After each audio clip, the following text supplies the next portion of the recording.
Sa ginawang pagsugod ni Antonio ay nabahala agad si Victor. Inalalang baka tamaan si David ng bolang apoy. Gamit ang espadang hawak, lakas loob niya iyong sinalubong. Sinalag na animo nasa paligsahan ng larong baseball.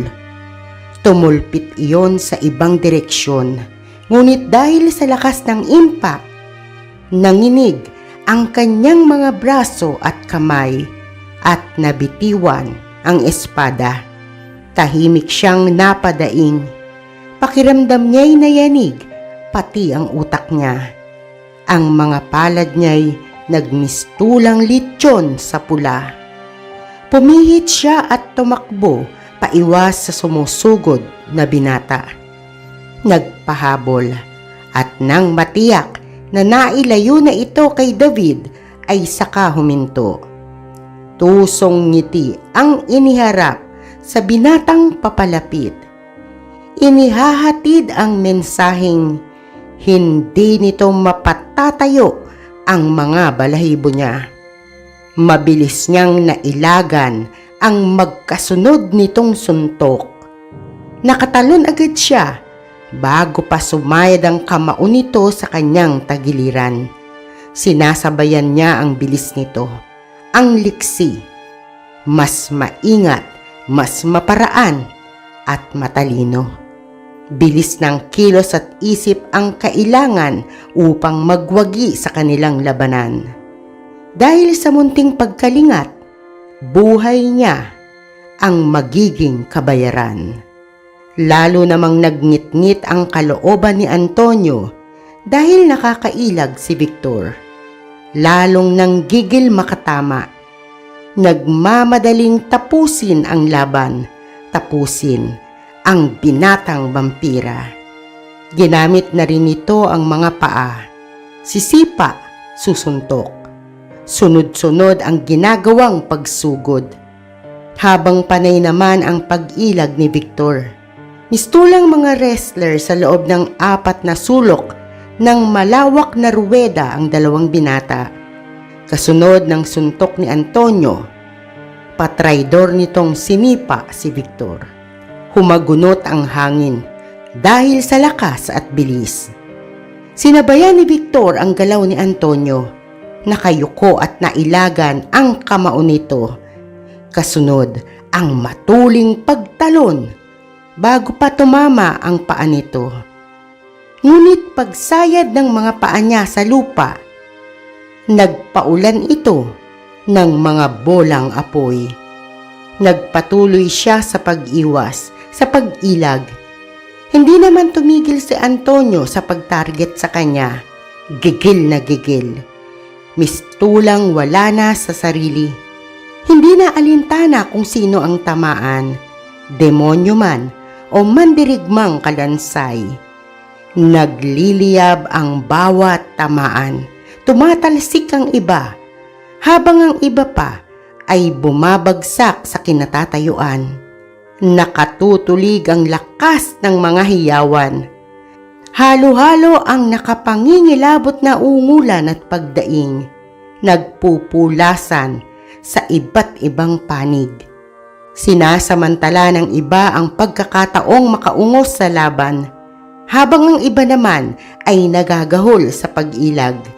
Iniilagan hindi ang sandata at pag-atake ng kalaban, kung hindi ang mga bolang apoy na nagsusulputan.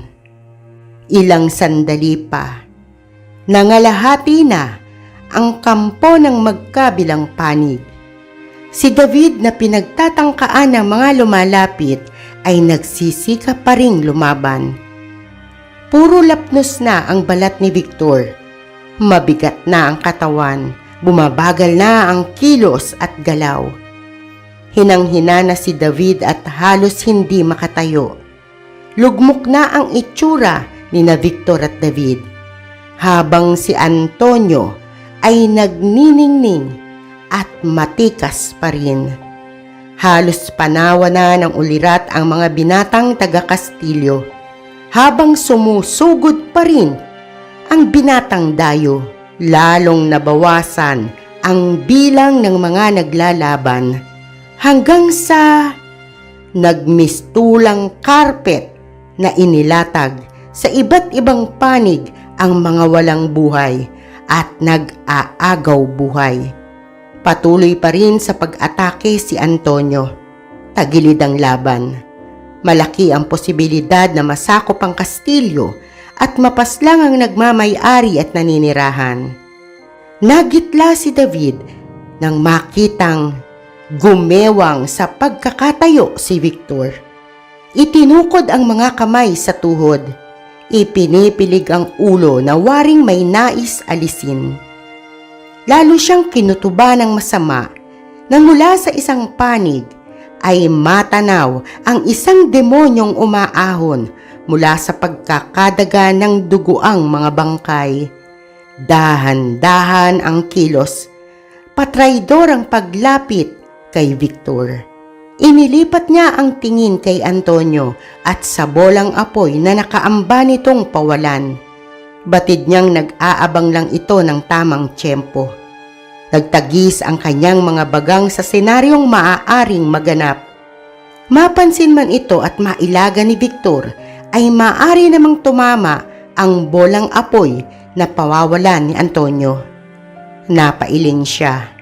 Hindi niya yon hahayaang mangyari. Gagawa siya ng paraan. Pagapangman ay sinikap niyang umusad, makalapit at ang demonyo ay mapigilan. Nang makatsyempo, saka siya tumalon. Sinakmalang nagulat na demonyo. Nagtangka pa itong manlaban, ngunit hindi makawala sa ginawa niyang pagsagpang. Gamit ang nalalabing lakas, walang habas niya itong pinagwagwagan. Humiwalay ang ulo nito sa katawan at saka bumagsak. Kasunod ng paghandusay ng demonyo sa lupa, lumatag na rin ang katawan niya sa kinatatayuan. Halos tirik ang mga mata hanggang sa nawalan na ng ulirat.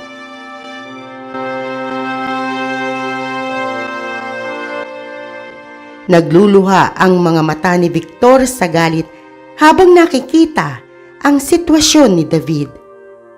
Hindi naman magawang lumapit dahil napipigilan ng bolang apoy na humahagis. Aliw na aliw naman si Antonio. Naroong umakmang magpapawala ng bolang apoy, ngunit hindi naman itutuloy kapag humanda na sa pag-ilag si Victor. Susundan pa iyon ng malutong na halakhak. Hinamig ni Victor ang sarili. Sa kabila ng panghihinang nararamdaman, umunat sa pagkakatayo. Hinarap si Antonio. Sinalubong ang mga mata nito at saka nakaiinsultong ngumisi. Ibinabalik sa kalaban ang pang-iinis. Gustong tibagin ang kumpiyansa nito sa sarili habang iniisip ang diskarteng gagawin. Natigilan si Antonio sa pag-aakalang may bagong taktika si Victor. Napikon ito. Muling nagpawala ng bolang apoy. Muling nakailag si Victor. Ngunit hindi na sa sumunod. Ang isa pang humaharurot ay tumama at lumagos sa kanyang tiyan. Otomatiko siyang napayuko at tinignan ng malaking butas. Napaluhod siya sa lupa. Si Antonio, halos mapunit ang bibig sa lawak ng pagkakangiti. Mistulang sigang naglakad palapit. Angat ang magkabilang balikat at nakaliyad ang dibdib. Nang makalapit, dinakot nito ang buhok ni Victor at hinila. Nagkatapat ang kanilang mukha. Matagal kong hinintay ang pagkakataong ito. Ilang libong kaluluwa ang kinuha ko upang maging ganito kalakas. Mamamatay ka ngayon sa aking mga kamay, Dark Lord. Unti-unti, dahan-dahan. Pagkasabi, iniumang ang kamao sa pagsuntok. Ngunit hindi nito naituloy ang balak nang marinig ang mahinang pagtawa ni Victor.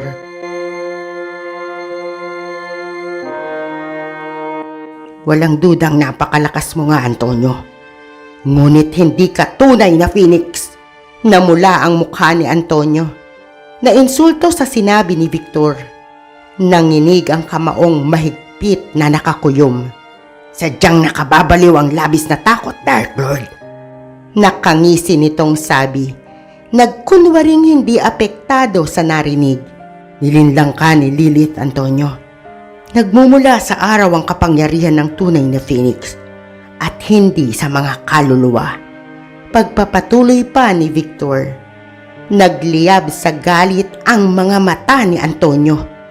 Walang kamalay-malay na ipinagkanulo ang sarili dahil sa mga sinabi. Ang pagdududa sa sarili at sa kakayahan ay unti-unting natitibag. Pilit sinasaway ang sarili sa pagtataka kung bakit buhay pa nga si Victor sa kabila ng mga tama.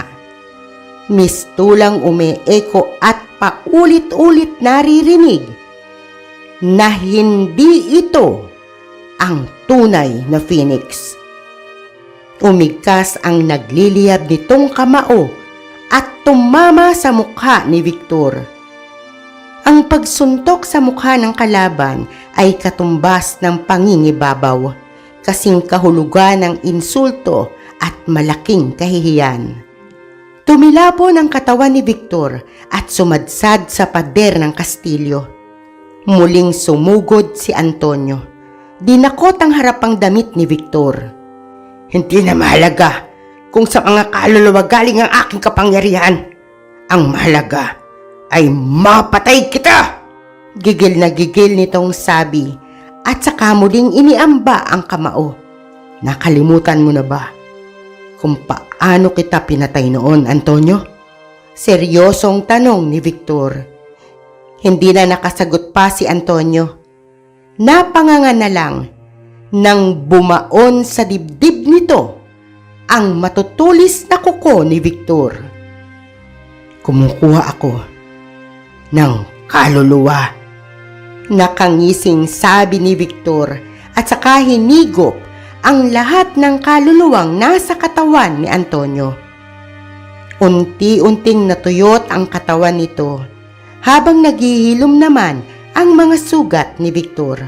Bumabalik ang dating tikas, pangangatawan, kakisigan at lakas. Sandali pa'y nasimot na ang tuyot na katawan ni Antonio hanggang sa lamunin ng lupa. Sinasagap ni Victor ang hangin habang tila ninanamnam ang nabawing lakas at ang nasaling dagdag na kapangyarihan. Ang apoy ng Phoenix.